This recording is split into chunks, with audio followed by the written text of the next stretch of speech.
La forme de l'insigne est celle de l'écu typique de l'École nationale des sous-officiers d'active, et le point armé du glaive symbolise la formation militaire que les élèves sous-officiers reçoivent durant leur formation.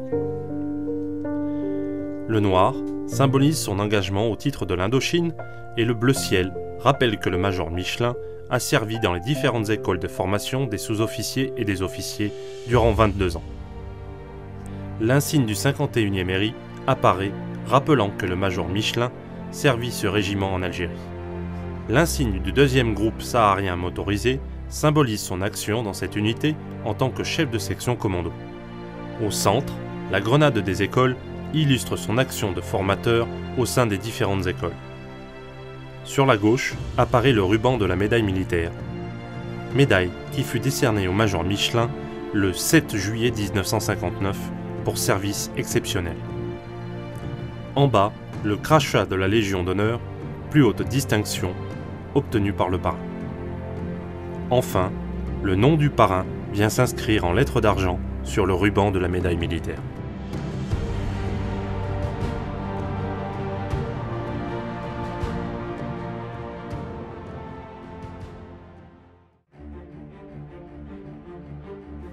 Maurice Michelin est né à Blétorant, dans le département du Jura, le 2 juillet 1929, dans une famille de 6 enfants. Appelé sous les drapeaux le 22 octobre 1949, il rejoint le 26e régiment d'infanterie à Sarrebourg. Promu au grade de sergent le 19 octobre 1950, son goût pour le métier des armes l'incite alors à s'engager. Maurice, volontaire pour servir en Extrême-Orient, débarque à Saïgon le 4 septembre 1951 au sein de la mission multinationale française. Après un an de présence seulement, il est nommé chef de section au sein du 74e bataillon de marche vietnamien. D'emblée, il participe à toutes les opérations de son unité. Son audace et son sang-froid, en particulier le 18 octobre 1953 à Quan Loc, lors d'une rencontre avec un élément rebelle, contraint l'adversaire à la fuite, lui causant des pertes et récupérant son armement. Le sergent Michelin sera cité à l'ordre du corps d'armée avec attribution de la croix de guerre des théâtres d'opérations extérieures. Il embarque à Haiphong le 22 décembre pour rejoindre sa nouvelle affectation au 1er régiment d'infanterie de Donaueschingen. Avide d'action, il rejoint les terres du nord de l'Afrique et débarque à Tunis le 11 août 1954 pour servir au sein du 51e régiment d'infanterie en Algérie.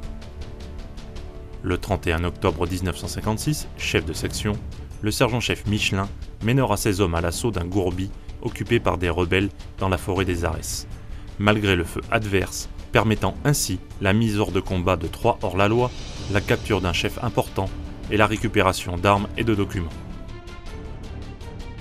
Puis, le 28 septembre 1957, à la Mechta Mestina, rejoignant ses éclaireurs stoppés par des éléments rebelles solidement retranchés dans une grotte, il détruit la résistance à la grenade, abattant 2 rebelles. Enfin, en mars 1958, il se porte à la tête de sa Arka à l'assaut d'ennemis fortement retranchés, les contraint à un repli désordonné et permet, par son action hardie et efficace, le désengagement de 2 sections amies tombées dans une embuscade.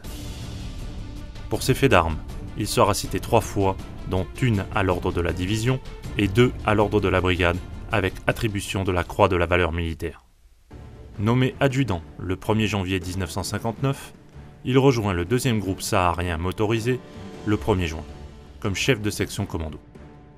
Le 2 juillet, il sera décoré de la médaille militaire pour service exceptionnel. Inébranlable dans son engagement au service de la mission, il se distingue une nouvelle fois le 30 octobre dans l'Oued Besbès en récupérant de l'armement. Le 12 novembre, près de Doussen, il anéantit une cellule terroriste locale. Le 5 décembre, près d'Assi-Krezana, il se lance à l'assaut à la tête de sa section avec succès, dégageant un camarade blessé sous le feu ennemi. Avec sa section commando, l'adjudant Michelin est de toutes les opérations de maintien de l'ordre dans le secteur de Tougourt. Le 14 février 1960, lors d'une mission de protection dans la palmeraie de Emraïr, il déjoue une tentative d'attentat dans la localité en neutralisant le protagoniste. Puis, le 9 février 1961, dans le même secteur, après une poursuite de plusieurs heures, et en dépit d'une résistance acharnée, il anéantit une bande de rebelles fortement armés. Le 10 octobre, dans la région d'Oglad Zerik Shab, il entraîne le commando X-12 dans un nouveau combat où ils mettront hors d'état de nuire 6 rebelles et saisiront armes et matériel. Pour ses faits d'armes en Algérie, il sera à nouveau cité 3 fois, dont 2 à l'ordre du corps d'armée et 1 à l'ordre de la brigade. Après plus de 11 ans sur les théâtres d'Indochine et d'Algérie, soucieux de partager son expérience au combat, l'adjudant-chef Michelin rejoint l'école militaire d'infanterie à Cherchell, puis à Montpellier en 1962, où il sert comme chef de section. Partageant son expérience, il encadre ses stagiaires avec la même rigueur et le même enthousiasme dont il a fait preuve au combat. Il obtient au cours de ses années à l'école son brevet de parachutiste et d'alpiniste militaire. Il rejoint ensuite les écoles de Couët-Quidan en septembre 1970 en qualité d'instructeur tactique, puis il participera à l'encadrement de la promotion Linares au 1er bataillon de l'école spéciale militaire.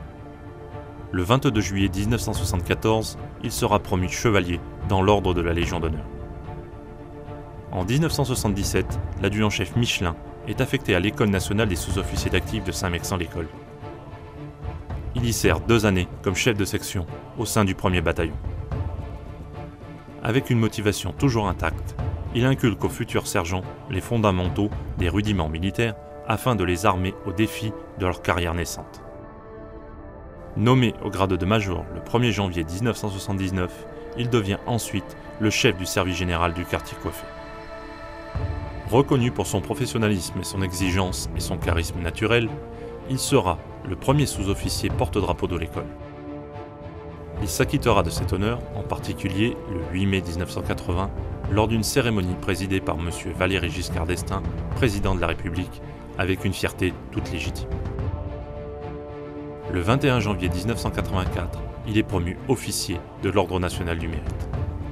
Admis en position de retraite le 3 juillet 1984, après plus de 34 ans de service, il n'en demeure pas moins dans les mémoires de l'institution et se verra promu officier de la Légion d'honneur en 2003.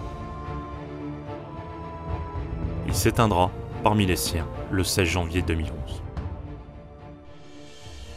Que cela soit sur les théâtres d'opération ou au sein d'écoles de formation, le major Michelin a tout au long de sa carrière toujours fait preuve du même professionnalisme, d'une intégrité sans faille et a su, par son charisme naturel, s'imposer auprès de ses pairs comme de ses subordonnés, avec le souci permanent de ceux dont il avait la charge. Élève sous-officier de la 316e promotion, ayez comme lui la même exigence d'exemplarité envers vos subordonnés comme envers vous-même. Honorez votre parrain et sa mémoire, en sachant vous inspirer en toutes circonstances de son parcours de sous-officier, toujours volontaire et disponible à la tête de ses hommes. Soyez fiers et montrez-vous digne de votre parrain.